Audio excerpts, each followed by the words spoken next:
Tuhan bersamamu.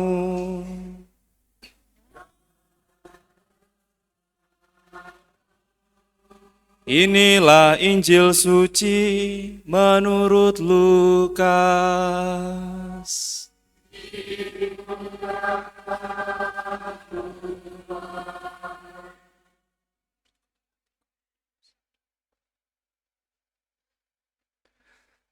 Sekali peristiwa, Yesus menyampaikan perumpamaan ini kepada murid-muridnya. Dapatkah orang buta menuntun orang buta? Bukankah keduanya akan jatuh ke dalam lubang? Seorang murid tidak melebihi gurunya, tetapi orang yang telah tamat pelajarannya akan menjadi sama dengan gurunya. Mengapa engkau melihat serpihan kayu di dalam mata saudaramu, sedangkan balok di dalam matamu sendiri tidak engkau ketahui? Bagaimana mungkin engkau berkata kepada saudaramu, "Saudara, biarlah aku mengeluarkan serpihan kayu yang ada di dalam matamu," padahal balok yang di dalam matamu tidak engkau lihat. Hai orang munafik, keluarkanlah dahulu balok dari matamu, maka engkau akan melihat dengan jelas untuk mengeluarkan serpihan kayu itu dari mata saudaramu. Karena tidak ada pohon yang baik yang menghasilkan buah yang tidak baik, dan juga tidak ada pohon yang tidak baik yang menghasilkan buah yang baik. Sebab setiap pohon dikenal dari buahnya. Karena dari semak duri orang tidak memetik buah ara, dan dari duri-duri orang tidak memetik buah anggur. Orang yang baik mengeluarkan apa yang baik dari perbendaharaan hatinya yang baik. Tetapi orang yang jahat mengeluarkan apa yang jahat dari perbendaharaannya yang jahat. Karena yang diucapkan mulutnya meluap dari hatinya.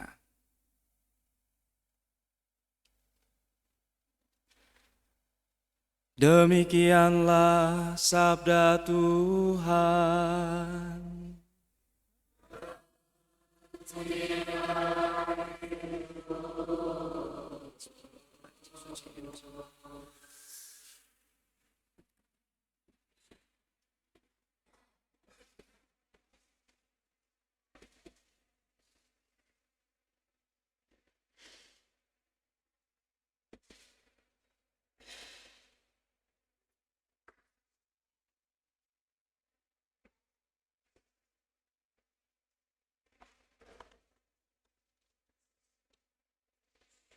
Para suster, saudara-saudari, dan adik-adikku yang terkasih dalam Tuhan. Hari ini hari Minggu biasa ke-8, dan hari ini kita mendengarkan dalam Injil bagian terakhir dari khotbah Yesus sejak hari Minggu biasa yang ke-6. Hari Minggu biasa ke-6, ke-7, dan hari ini yang ke-8. Yang ke-6 dan yang ke-7 berbicara tentang bagaimana kita mengasihi itu lebih daripada sekedar kasih manusiawi. Kita dituntut sampai memiliki kasih Kristiani. Kalau minggu lalu ingat, mengasihi musuh, memberi pipi kiri setelah ditampar, pokoknya memberikan lebih daripada yang manusiawi.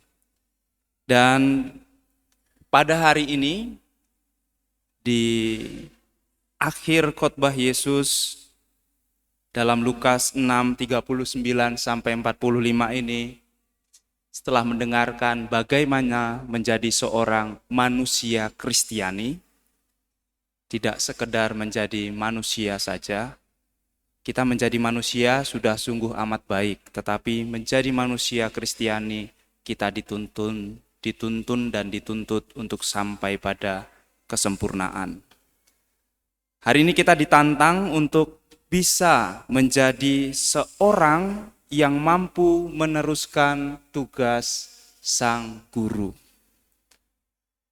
Jadi tugas kita ialah meneruskan tugas sang guru, yaitu Yesus sendiri.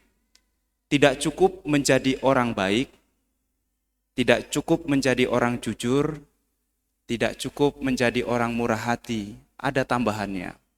Menjadi orang jujur seperti sang guru, menjadi orang jujur, menjadi orang baik seperti Yesus. Maka kebaikan kita adalah, takarannya adalah Yesus sendiri. Maka enggak mungkin kita tahu Yesus kalau kita tidak dekat dengannya, tidak membaca tentangnya, tidak belajar darinya. Para suster, saudara-saudari, dan adik-adikku yang terkasih dalam Tuhan, panggilan menjadi murid Kristus ialah untuk menuntun orang, membantu orang untuk bisa menemukan jalan kebaikannya.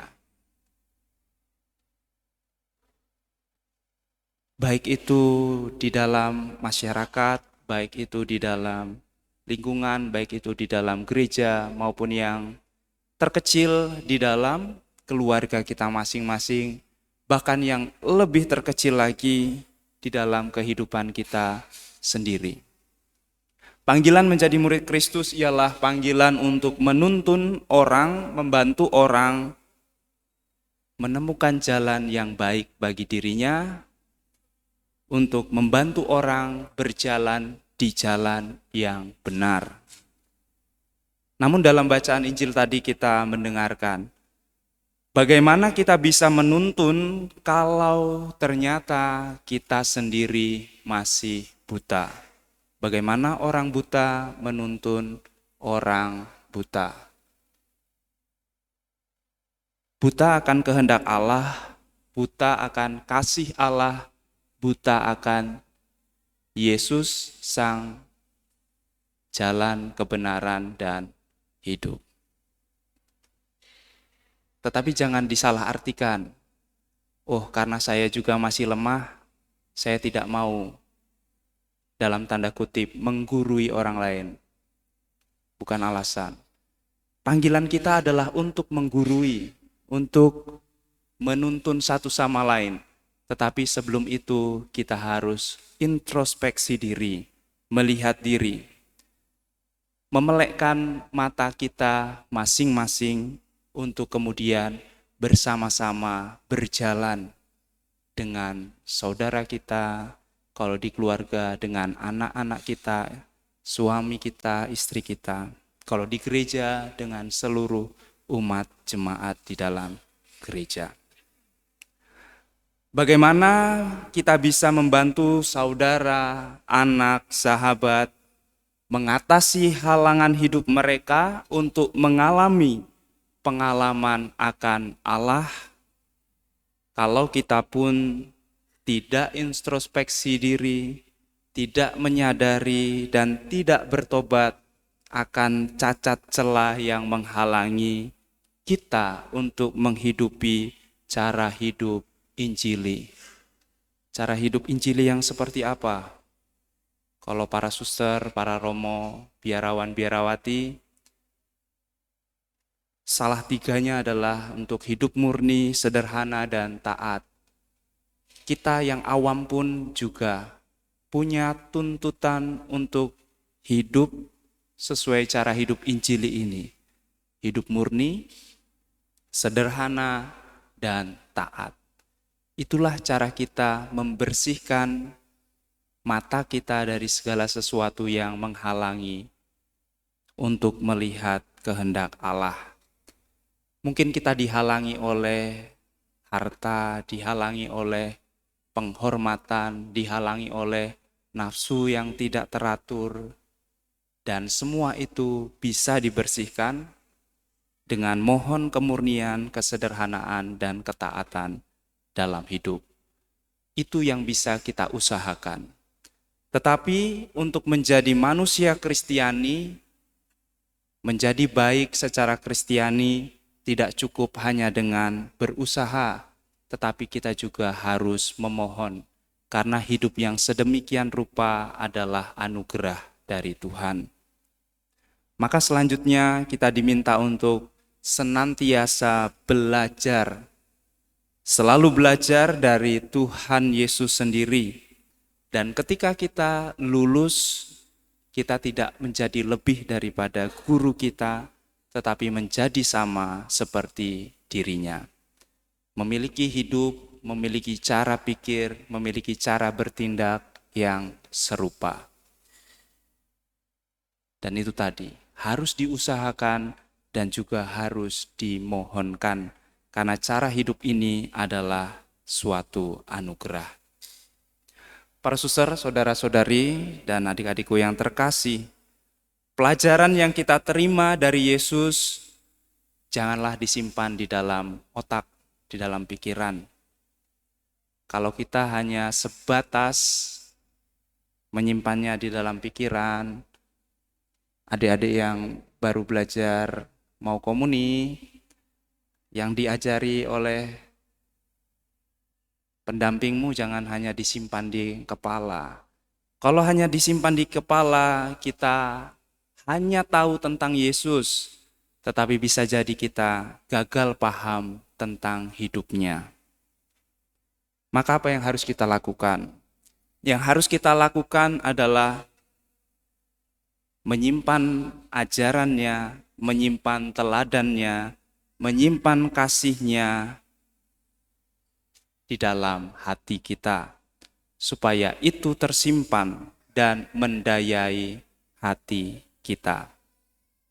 Kalau saya mengibaratkannya seperti jantung, jantung itu punya kemampuan untuk menyebarkan oksigen ke seluruh tubuh. Maka hati yang penuh kasih akan Tuhan bisa menyebarkan kasih itu ke seluruh tubuh dan memberi daya seluruh tubuh kita. Dalam bacaan yang pertama dikatakan, apa yang kamu ucapkan meluap dari hatimu. Bisa kita kembangkan. Apa yang diperhatikan matamu meluap dari hatimu. Apa yang dilakukan tanganmu meluap dari hatimu.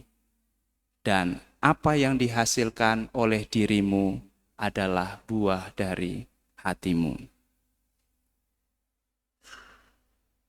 Maka ketika tadi awal perayaan Ekaristi, ketika saya mengatakan Tuhan bersamamu, kalau hatinya itu penuh sukacita dan bersama rohmu.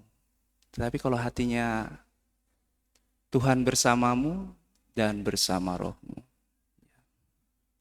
Kalau saya tanya, apa kabar? Kalau hatinya penuh sukacita, luar biasa. Tetapi kalau hatinya tidak ada kasih, tidak ada sukacita, mulutnya berkata luar biasa. Apa kabar? Luar biasa. Kemudian ketika kemarin hari Valentine, saya bertanya kepada teman-teman yang berdevosi dalam komunitas Tritunggal Maha Kudus, saya berkata, apa kamu mencintaiku? Mereka menjawab, ya. Tapi kalau hatinya penuh sukacita, apa kamu mencintaiku? Jawabnya, coba. Apa kamu mengasihiku? Kepada temannya, coba sebelahnya. Apa kamu mengasihiku? Nah, itu seperti yang baju biru. Kalau memang hatinya penuh kasih, dia akan membuat. Apa kamu mengasihiku? Ya, ya, ya. Ya, karena bicara itu lebih mudah daripada mewujudkan apa yang ada di dalam hati kita. Dan ketika hati kita penuh kebaikan, itu akan nampak dari seluruh diri kita, dari mulut kita, dari mata kita, dari telinga kita, dari tangan kita, dari kaki kita. Dan ini bukan hanya kita usahakan, tetapi juga kita mohonkan kepada Tuhan. Belajarlah dari Yesus, mintalah demikian. Ya Tuhan Yesus, jadikanlah hatiku seperti hatimu. Doakan itu setiap hari minimal sekali, kalau bisa berkali-kali, pasti nanti kasih yang ada di hati kita itu akan tersebar ke seluruh tubuh kita, melalui mulut kita, mata kita, tangan kita, dan semua hal. Mintalah, Tuhan jadikanlah hatiku seperti hatimu, yang lemah lembut dan penuh kasih. Maka tepatlah ada sebuah lagu yang biasa dinyanyikan oleh adik-adik kita. Ya, adik-adik usia 50 juga ada.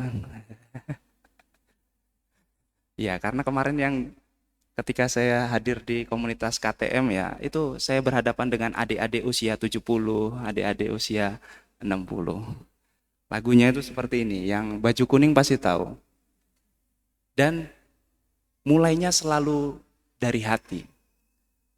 Di hati ini ada cinta, di mata ini ada cinta. Kurang tinggi ya. Di hati ini ada cinta, di mata ini ada cinta, di mulut ini ada cinta, di tangan ini ada cinta. Lirik ke kiri beri cinta. Tuh kan hatinya gak ada ini, beri cinta. Lirik ke kanan beri cinta. Geser sedikit beri cinta. Beri cintanya. Terus ku putar-putar bagi cinta. Cinta Yesus yang ku bagikan. Aku dan kamu ada cinta, cinta luar biasa. Buat love lah dengan sebelahnya. Aduh adik-adik ini. Ya, kenapa kita sulit mewujudkannya? Ya, karena mungkin belum ada kasih di dalam hati kita. Tetapi ketika ada kasih di dalam hati kita, rasa malu, rasa segan, rasa takut itu akan hilang. Ya, yang suami bilang ke istrinya, I love you baby. Ya. Yang anak kepada papa mamanya, I love you so much, my father and my mother. Wah. Saya kepada umat mengatakan, sarangeo. Semoga Tuhan memberkati kita.